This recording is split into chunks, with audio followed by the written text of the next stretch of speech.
Jai Hind Defense Aspirants. Welcome back to my YouTube channel SSP Success. Today we are going to talk about Israel Iran tension and energy sovereignty and what are its impact on India's energy security. It's very important for your upcoming SSP, AFSP in terms of GD and lecture.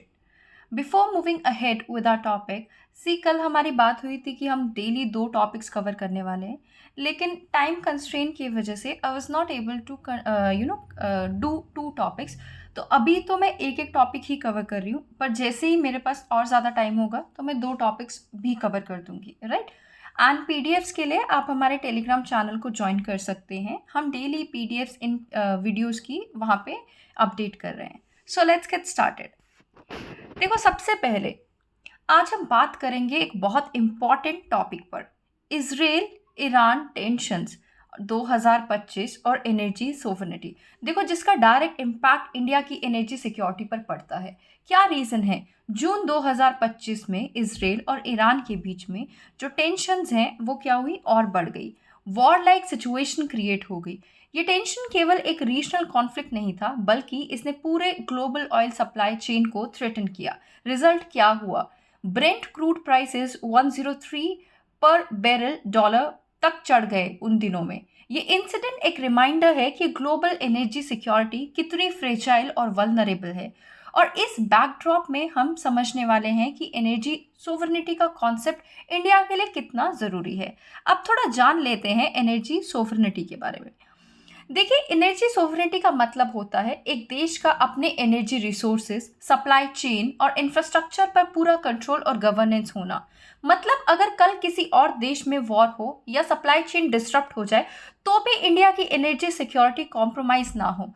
अगर मैं इसको simply put in करूं, अपनी energy अपने हाथ में, ये एक स्ट्रैटेजिक शील्ड है जो किसी भी देश को एक्सटर्नल डिपेंडेंसी और कोरिजन से बचाता है। Now let's talk about global shock, जिसने रीडिफाइन किया है एनर्जी थिंकिंग को।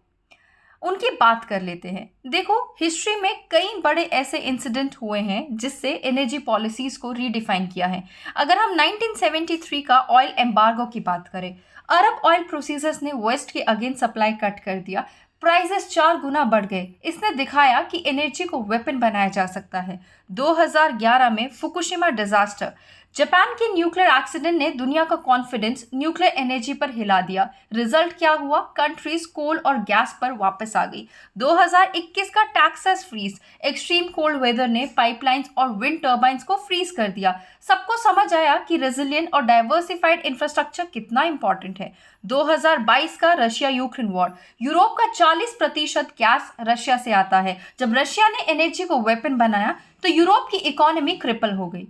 2025 का इबेरियन ब्लैकआउट, स्पेन और पोर्टुगल के ग्रिड कोलैप्स हो गए क्योंकि ओवर रिलायंस था किस पे? रिन्यूएबल पर। तो बैकअप सिस्टम था ही नहीं। ये सब इवेंट्स एक ही मैसेज देते हैं, एनर्जी को लाइटली मत लो, it is directly tied to national security. Now India के करंट जो एनर्जी लैंडस्केप और वल्नरेबिलिटीज है उनको जान लेते हैं। देखो, अब बात करते हैं 2023 से 24 में दिखा इंडिया का इंपोर्ट, जो कि $677 बिलियन का था, जिसमें ऑयल और गैस अलोन $170 बिलियन थे। मतलब टोटल इंपोर्ट्स का 25%। इंडिया 85% जो है अपना क्रूड ऑयल और 50% नेचुरल गैस इंपोर्ट करता है। ये ट्रेड डेफिसिट को बढ़ाता है, रुपीस पर प्रेशर डालता है और हमारी इकोनॉमी को वल्नरेबल बनाता है। अगर हम 2022 की बात करें, रशिया इंडिया का सबसे बड़ा ऑयल सप्लायर बन गया। अभी तक 35 से 40% इंपोर्ट वहीं से आता है, जबकि पहले सिर्फ 2% आता था। डिस्काउंटेड बैरल्स ने बिल कम किया, लेकिन ओवर रिलायंस एक पार्टनर पे हमेशा रिस्की होता है। अब हम बात कर लेते हैं मिडिल ईस्ट की टेंशंस की। देखो, मिडिल ईस्ट एक फ्लैश पॉइंट है, जैसे इजराइल ईरान का stand of. 20 million barrel per day के ग्लोबल फ्लो डिस्टर्ब हो सकता है। इस वजह से ब्रेंट क्रूड फ्यू डेज में $1303 तक चला गया था। और एक हार्श रियलिटी में अगर आपको बताऊं, विच इज दैट दुनिया भर में फॉसिल फ्यूल अभी भी 80% डिमांड मीट करता है और ट्रांसपोर्ट सेक्टर का 90% इन्हीं पर चल रहा है। सोलर और विंड की कंट्रीब्यूशन अभी भी 10% से कम है। मतलब क्लीन एनर्जी रियोटिक या कहे या फिर, लेकिन अगर हम कहें ग्राउंड रियलिटी फॉसिल फ्यूल्स पर है। अब जान लेते हैं क्यों मैटर करती है एनर्जी सोवरेनिटी इंडिया के लिए। देखो, एनर्जी सोवरेनिटी इंडिया के लिए सिर्फ एक टेक्निकल कॉन्सेप्ट नहीं बल्कि एक सर्वाइवल नेसेसिटी है। Strategic economic resilience, climate commitment, geopolitical positioning, ये जो 4 फैक्टर है ये बहुत इंपॉर्टेंट है। अगर इंडिया के पास डाइवर्सिफाइड और डोमेस्टिक एनर्जी ऑप्शन होंगे तो वो कोई भी कंट्री हमें एनर्जी वेपनाइजेशन से प्रेशर नहीं दे पाएगी। अगर इकोनॉमिक रेजिलियंस की बात करें, इंपोर्ट बिल्स कम होंगे, फॉरेक्स रिजर्व बचेगा, रुपी स्टेबल रहेगा। क्लाइमेट कमिटमेंट्स की बात करें तो नेट जीरो जो 2070 तक का टारगेट है उसके हिसाब से ग्रोथ को बैलेंस किया जा सकता है। If we talk about geopolitical positioning, आइजा, ब्रिक्स, G20 जैसे फोरम्स में इंडिया अपनी लीडरशिप दिखाता है as a clean energy leader. 5 pillars की बात कर लेते हैं जो इंडिया की एनर्जी सोवरेनिटी डॉक्ट्रिन्स के लिए बहुत इंपॉर्टेंट है। सबसे पहला, coal gasification and indigenisation unlocking.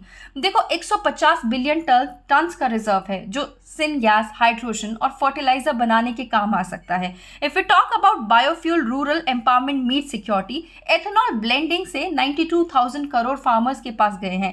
E20 target से इनकम और बढ़ेगी। सैटैट स्कीम जो कंप्रेस्ड बायोगैस प्रमोट करती है वो भी काफ़ी ज़्यादा इंपॉर्टेंट है। यहाँ पे देखिए, नेक्स्ट है न्यूक्लियर एनर्जी। अगर हम न्यूक्लियर एनर्जी की बात करें, अभी न्यूक्लियर कैपेसिटी सिर्फ 8.8 गीगावाट है। Thorium road map, small module reactor और यूरेनियम की पार्टनरशिप बहुत ज़रूरी है। If you talk about green hydrogen, 5 MMT annual target है बाय 2030, इसलिए इलेक्ट्रोलाइजर मैन्युफैक्चरिंग और स्टोरेज चेन इंडिया में होनी चाहिए। Next is pumped hydro storage. देखो, रिन्यूएबल हेवी ग्रिड्स को बैलेंस करने के लिए सबसे रिलायबल ऑप्शन ये है। Now let's talk about policy initiatives of India. India ने काफ़ी इनिशिएटिव्स लिए हैं। सबसे पहला इनिशिएटिव क्या है? नेशनल हाइड्रोजन मिशन 2021 जो ग्रीन हाइड्रोजन प्रोडक्शन और स्टोरेज पे काम करता है। सोलर प्रोग्राम्स की अगर हम बात करें, PM कुसुम और रूफटॉप सोलर जिसका टारगेट है 4 gigawatt. Biofuel policies are there जिसमें E20 ब्लेंडिंग होगी बाय 2025 टू 2026 और स्टार्टेड स्कीम।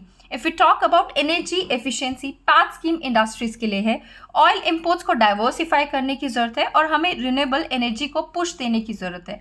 ग्लोबल इनिशिएटिव जो लेड किए गए बाय इंडिया, देखो, सबसे पहला international solar alliance, 120 plus countries हैं अफोर्डेबल सोलर। सेकंड क्या है? CDRI which is coalition for disaster resilient infrastructure, climate resilient infra build करना। Mission lifestyle for environment sustainable consumption को प्रमोट करता है। Next we have global biofuel alliance 2023 जिसमें USA, Brazil, European Union के साथ biofuel adoption promote करना। Then we have critical mineral partnership जिसमें Quad, Australia, Africa के साथ लिथियम, कोबाल्ट और रेयर अर्थ सिक्योर करना। Then we have international energy forum, largest energy dialogue platform जिसमें India एक की फैक्टर है। Now let's talk about the way forward.